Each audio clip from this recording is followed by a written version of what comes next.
The first children who saw the dark and slinky bulge approaching through the sea let themselves think it was an enemy ship. Then they saw it had no flags or masts, and they thought it was a whale. But when it washed up on the beach, they removed the clumps of seaweed, the jellyfish tentacles, and the remains of fish and flotsam, and only then did they see that it was a drowned man. They had been playing with him all afternoon, burying him in the sand and digging him up again, when someone chanced to see them and spread the alarm in the village.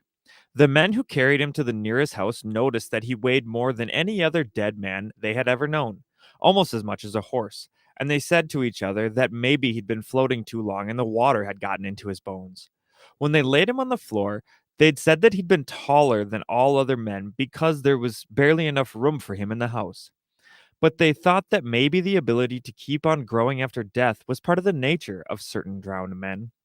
He had the smell of the sea about him, and only his shape gave one to suppose that it was the corpse of a human being, because the skin was covered with a crust of mud and scales. They did not even have to clean off his face to know that the dead man was a stranger. The village was made up of only 20 odd wooden houses that had stone courtyards with no flowers, and which were spread about on the end of a desert like cape.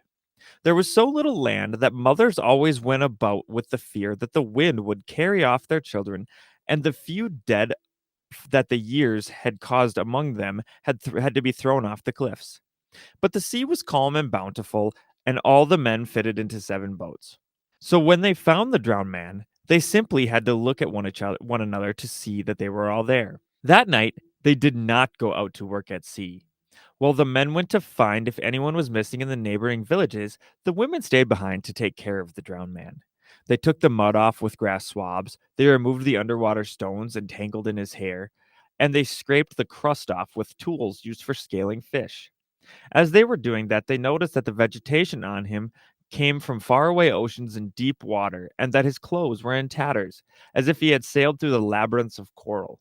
They noticed, too, that he bore his death with pride, for he did not have the lonely look of other drowned men who came out of the sea, or that haggard, needy look of men who drowned in rivers. But only when they finished cleaning him off did they become aware of the kind of man he was, and it left them breathless.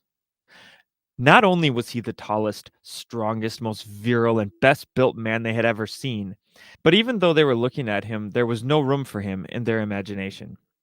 They could not find a bed in the village large enough to lay him on, nor was there a table solid enough to use for his wake. The tallest man's holiday pants would not fit him, nor the fattest one's Sunday shirts, nor the shoes of the ones with the biggest feet. Fascinated by his huge size and his beauty, the women then decided to make some pants from a large piece of sail and a shirt from some bridal linen, so that he could continue through his death with dignity. As they sewed, sitting in a circle and gazing at the corpse between stitches, it seemed to them that the wind had never been so steady, nor the sea so restless as on that night, and they supposed that the change had something to do with the dead man. They thought that if that magnificent man had lived in the village, his house would have had the widest doors, the highest ceiling, and the strongest floor. His bedstead would have been made from midship frame, held together by iron bolts, and his wife would have been the happiest woman.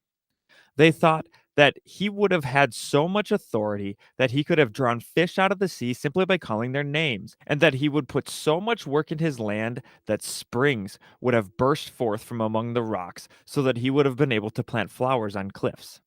They secretly compared him to their own men, thinking that for all their lives they were incapable of doing what he could do in one night, and they ended up dismissing them deep in their hearts as the weakest, meanest, and most useless creatures on earth.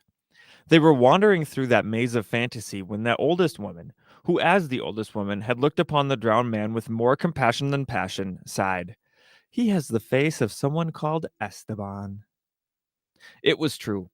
Most of them only had to take another look at him to see that he could not have had any other name.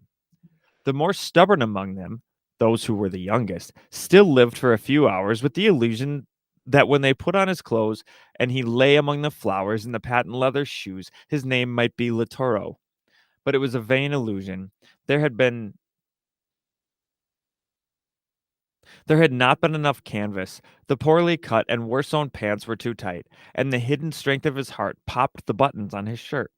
After midnight, the whistling of the wind died down and the sea fell into its Wednesday drowsiness. The silence put an end to any doubts. He was Esteban.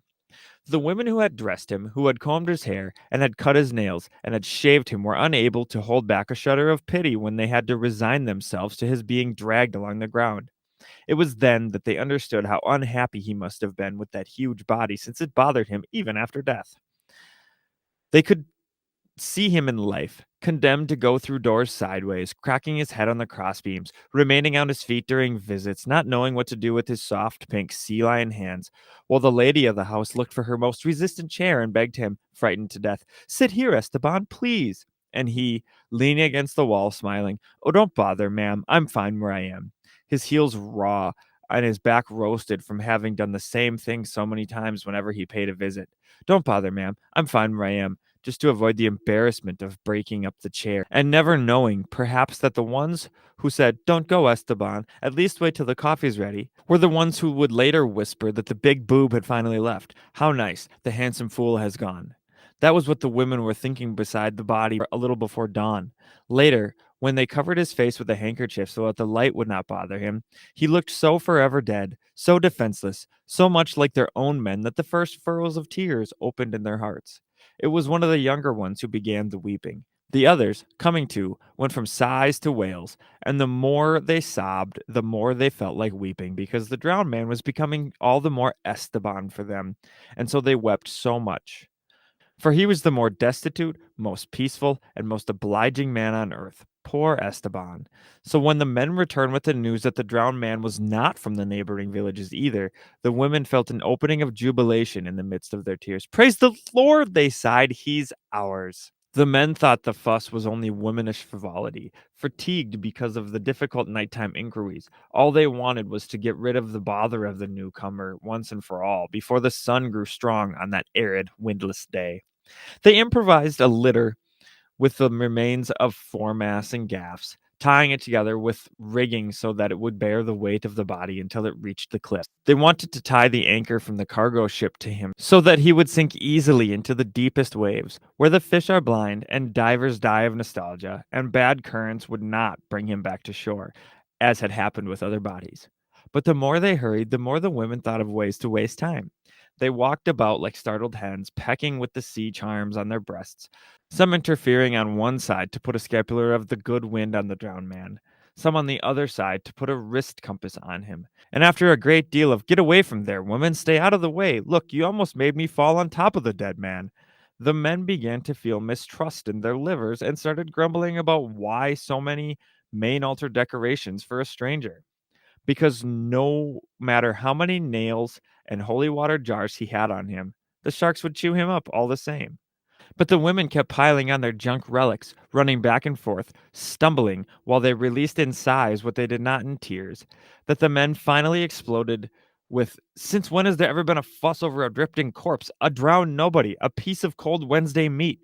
One of the women, mortified so by so much lack of care, then removed the handkerchief from the dead man's face, and the men were left breathless too. He was Esteban. It was not necessary to repeat it for them to recognize him. If they had been told Sir Walter Raleigh, even they might have been impressed by his gringo accent, the macaw on his shoulder, and his cannibal like blunderbuss. But there could only be one Esteban in the world, and there he was, stretched out like a sperm whale, shoeless, wearing the pants of an undersized child, and with those stony nails that had to be cut with a knife. They only had to take the handkerchief off his face to see that he was ashamed, that it was not his fault that he was so big or so heavy or so handsome. And if he had known that this was going to happen, he would have looked for a more discreet place to drown in. Seriously, I even would have tied the anchor off a galleon around my neck and staggered off a cliff like someone who doesn't like things in order not to be upsetting people now with this Wednesday dead body, as you people say, in order not to be bothering anyone with this filthy piece of cold meat that doesn't have anything to do with me. There was so much truth in his manner that even the most mistrustful men, the ones who felt the bitterness of endless nights at sea, fearing that their woman would tire of dreaming about them and begin to dream of drowned men, even they, and others who were harder still, shuddered in the marrow of their bones at Esteban's sincerity. That was how they came to hold the most splendid funeral they could ever conceive of for an abandoned drowned man. Some women who had gone to get flowers in the neighboring villages returned with other women who could not believe what they had been told, and those women went back for more flowers when they saw the dead man, and they brought more and more until there were so many flowers and so many people that it was hard to walk about. At the final moment, it pained them to return him to the waters as an orphan, and they chose a father and mother from among the best people, and aunts and uncles and cousins, so that through him all the inhabitants of the village became kinsmen. Some sailors who heard the weeping from a distance went off course, and people heard of one who had himself tied to the mainmast, remembering ancient fables about sirens, while they fought for the privilege of carrying him on their shoulders along the steep escarpment by the cliffs. Men and women became aware for the first time of the desolation of their streets, the dryness of their courtyards, and the narrowness of their dreams as they faced the splendor and beauty of their drowned man. They let him go without an anchor so that he could come back if he wished and whenever he wished. And they all held their breath for the fraction of centuries the body took to fall into the abyss. They did not need to look at one another to realize that they were no longer all present, that they would never be. But they knew that everything would be different from then on, that their houses would have wider doors, higher ceilings, and stronger floors, so that Esteban's memory could go wherever without bumping into beams, and so that no one in the future would dare whisper about the big boob finally died. Too bad. The handsome fool has finally died.